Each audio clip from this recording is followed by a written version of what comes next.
New York's newly elected Republican Congressman George Santos is facing serious questions over what he told voters about his life story, really, following a pretty extraordinary investigation by the New York Times.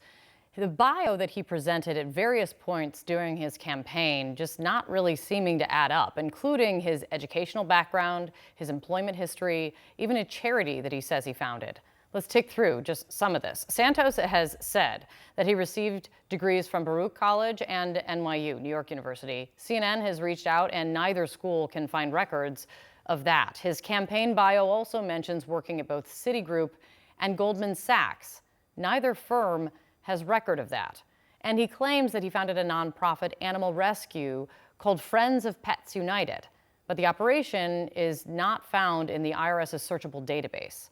And that's just some of it. Joining me right now is Grace Ashford. She's one of the reporters with the New York Times who broke this story. Grace, come on, thanks for coming on. What got you asking these questions about his background that kind of led you down this path? Hi, Kate. Well, thank you so much for having me.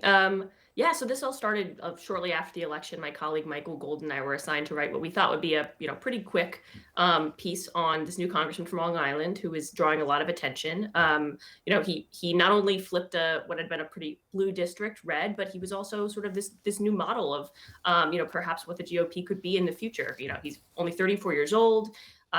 He's Latino and he's gay, which was, all very, very interesting. And so, as we started to look into him, we looked at his bio and we looked at, all sorts of different things. Actually, the pet charity that you mentioned is one of the things that caught my eye because I'd done some, reporting into some nonprofits in the past. And so one of the first things I did was just sort of, look for some of the filings because he was very specific about it being a 501c3.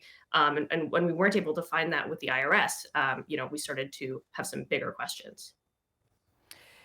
And I want to read, and I know you've seen this statement, but I do want to read what an attorney for Santos has told CNN in a statement, that the Times, the way he puts it, is that the Times was attempting to smear the congressman-elect with defamatory allegations, and also saying this, that Santos represents the kind of progress that the left is so threatened by, a gay Latino immigrant and Republican who won a Biden district in overwhelming fashion by showing everyday voters that there is a better option than the broken promises and failed policies of the Democratic Party. But in that statement, I do not see them in that statement disputing any of your reporting and also not providing any of what would be pretty easy detail to clarify this, right?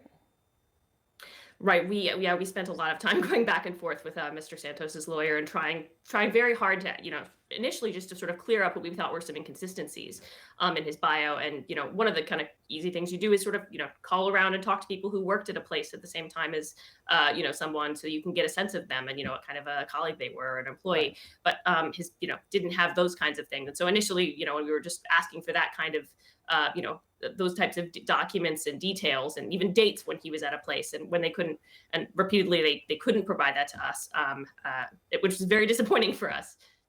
Yeah, I mean, so Robert Zimmerman is the Democrat who lost to Santos lost to Santos in this congressional race. He was on CNN this morning. Mhm.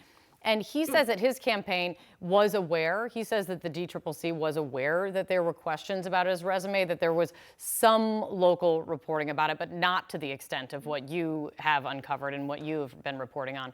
And Zimmerman now says that I want to play for you Zimmerman's take on where the focus he thinks should be now. Let me play this.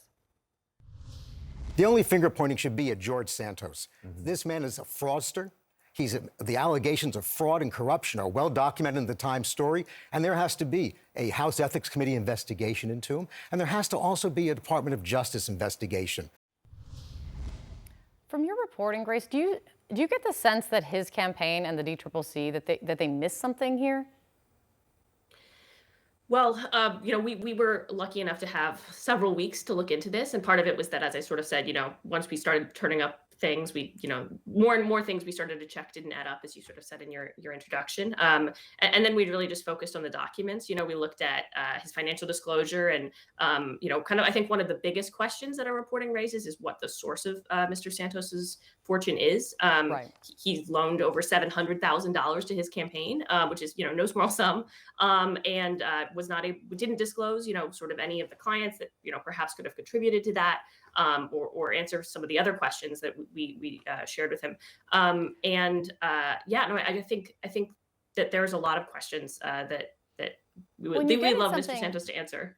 Absolutely. And you get at something that is important, that this isn't just a wild story about someone kind of juicing up or boosting up their bio. There is potential of ethical, civil, and criminal liability for someone who files false disclosures to the federal government. Do you have a sense of what Democrats and or Republicans are going to do about this? Well, I think that's a $1 million question. The Republican Party is in sort of a tight spot here. Kevin McCarthy in particular. He's really struggling and trying very hard to maintain control of his conference. And George Santos, one of the things he did say on Twitter when he was not responding to our questions was that he pledged his support for Mr. McCarthy. And so, in theory, there could be calls for his resignation, but it's difficult to see, how that will happen. Yeah. Perhaps, Democrats are also, calling for investigations. Obviously, falsifying your bio, if in fact that is what could be proven, could be an ethical violation. Some of the criminal charges that we were able to dig up in Brazil also potentially. But yes, I think, as you said, the campaign disclosures are probably the key thing. If in fact it's proved that he willfully and in full knowledge omitted details, that could be a criminal matter. Well, and lots of questions as you've laid out. We invited George Santos onto the program to take some of these questions. His team has not yet given us an answer. We do want to say, Grace, thanks so much for coming on. Thanks for your reporting.